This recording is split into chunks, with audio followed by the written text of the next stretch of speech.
This is TWiT. All of a sudden, Congress, which hasn't been able to do anything, is getting ready for, I want to say, siesta.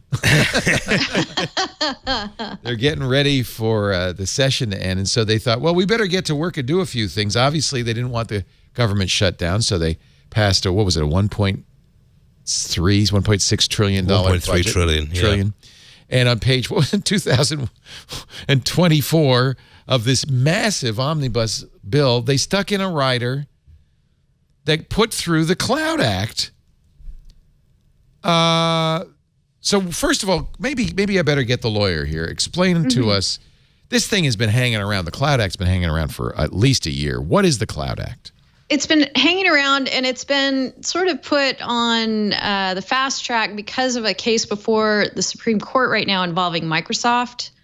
Is this the Irish server case? Yes, the Irish server case, where Microsoft is saying that they don't have to turn over information to law enforcement related to a drug crime investigation because the information resides on a server that is completely under Microsoft's control, but is in Ireland.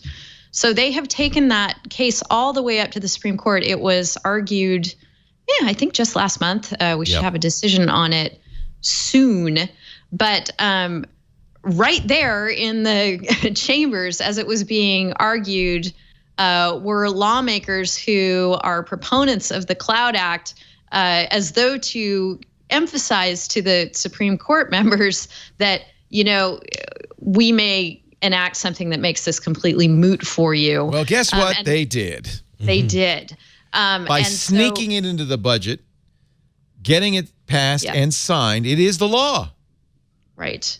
Let me this CLOUD stands for, I love it, it's a retronym. The Clarifying Overseas Use of Data Act. What it does, it creates an explicit provision for, and boy, by the way, thanks to Orrin Hatch, Lindsey Graham, Coons, and Whitehouse, the 4 senators who created the CLOUD Act, it creates an explicit provision for U.S. law enforcement, whether it's the chief of police down the road in Butt Boy, Utah, or, the national security, well, I guess it's the FBI, to access, or ICE, to access the contents of a wire or electronic communication and any record or other information about a person, regardless of where they live or where that information is located on the globe. Let's say an Irish national, and their email is on a Microsoft server in Ireland, for instance. Furthermore, they don't need a warrant. U.S. police could compel a service provider, Google, Facebook, Snapchat, to hand over a user's content and metadata, even if it's stored in a foreign country, without following that foreign country's privacy law.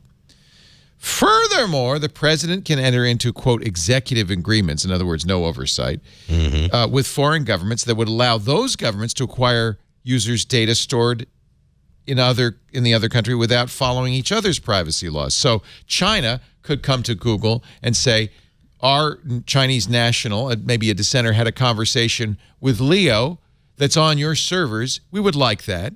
Well, there is one caveat to that. They have to tick a box saying we respect human rights. It's the pinky swear version of sort of doing this. My God. And by the way, this bill passed without being marked up, without oversight, in fact, it was having trouble getting passed previously. It just snuck in at 8 p.m. on Wednesday. This is what I don't get. This 2,000-plus page bill was released 232-page bill. 8 p.m. on a Wednesday evening. And you have to vote this tomorrow morning. And they voted for it on Thursday morning. This is how it works. Nobody can have read that bill. Yeah. And it really strikes me as a strange thing for Congress to enact in the first instance. It really feels more like a treaty, right? We're getting some accommodations from other countries in exchange for the ability to empower U.S. police to go to their countries and grab data, regardless if it's a U.S. person's or not, no matter where it's stored. So how is that really something that we get to legislate? It even bypasses American law on American soil. So your private data can be sent to a foreign country without a warrant, without any regard, knowing about it, without any yes. Yep. So Is there a good idea here, or is this fundamentally a bad idea? If the idea was explored and discussed and the kinks were worked out? Well, what's weird is that I think Microsoft supported this. I think Google. So I think this was supported. They did eventually. Initially, they opposed it, and but it then lets they them changed, off the hook, right? Yeah, they changed a few key words, which basically reduces their legal liability to zero. So they're like, yeah, okay, we can live with that. Companies like that, like the certainty that this gives. It gives them cover in the way I was saying. Maybe Mark Zuckerberg wants to be regulated, so he has cover. They can say, "Oops, sorry, we would protect your data on our foreign servers, but we can't anymore." Because Congress said no. So who supported the Cloud Act? These are companies who claim to fight for us.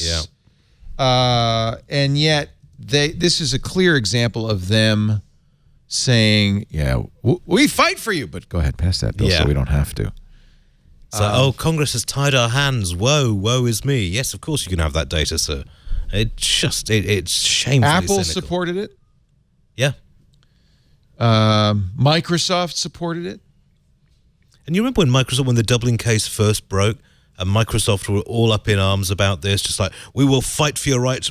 They instructed the court to find them in contempt because they weren't prepared to play along with this. And it was basically because they knew this would throw an enormous curveball into their cloud business. And now Congress has acted on it, and they can say, well, we tried, and such is life, but I guess we're just going to have to obey what Congress says. Here's the letterhead. Cynical. Here's the letterhead sent to Senator Hatch, Graham, Coons, and Whitehouse in support of the Cloud Act. Apple, Facebook, Google, Microsoft, and Oath. That's it, right? I'm surprised Comcast isn't on there, but they probably supported it too. They're keeping their head down after net neutrality. Yeah. Getting back to Harry's question, there are some practical realities here that this bill recognizes that, it really makes no difference to Microsoft where its servers are. It has control over all of that data. Yeah. And I think that's what frustrated the lawmakers here or the prosecutors in the drug case that was. Well, yeah, let me put myself in Microsoft's shoes. This is, look, the nature of the way technology works is your data is going to be all over the place. We don't want to have to figure out interlocking data protections, data rules of all these different countries. It's impossible for us. So we just need some simple rule that cuts through all of this. Yeah. I understand that. I do understand, especially if you can just, by the way, just add some language that lets us off the hook. That would be nice. Or it's good. Done deal. So when Apple says your personal data belongs to you, well, in certain circumstances, unless, terms and conditions may apply. I think that your mileage may vary. Yes, exactly. Can we go ahead and just declare that this whole bill acronym thing has gotten completely out of hand? The worst. Terrible. Oh, the Patriot Act was the worst one. Protecting America, just like they come up with a name and then they retronym it so that it makes. Yeah. The EFF says the Cloud Act is a new proposed backdoor to our data which bypasses the Fourth Amendment protections to communications privacy. The ACLU called it a sinister piece of legislation that threatens activists abroad, individuals here in the U.S., would empower the Attorney General in new and disturbing ways. And it supports foreign governments going after dissidents in the United States. It does seem really worrisome for activists in the U.S.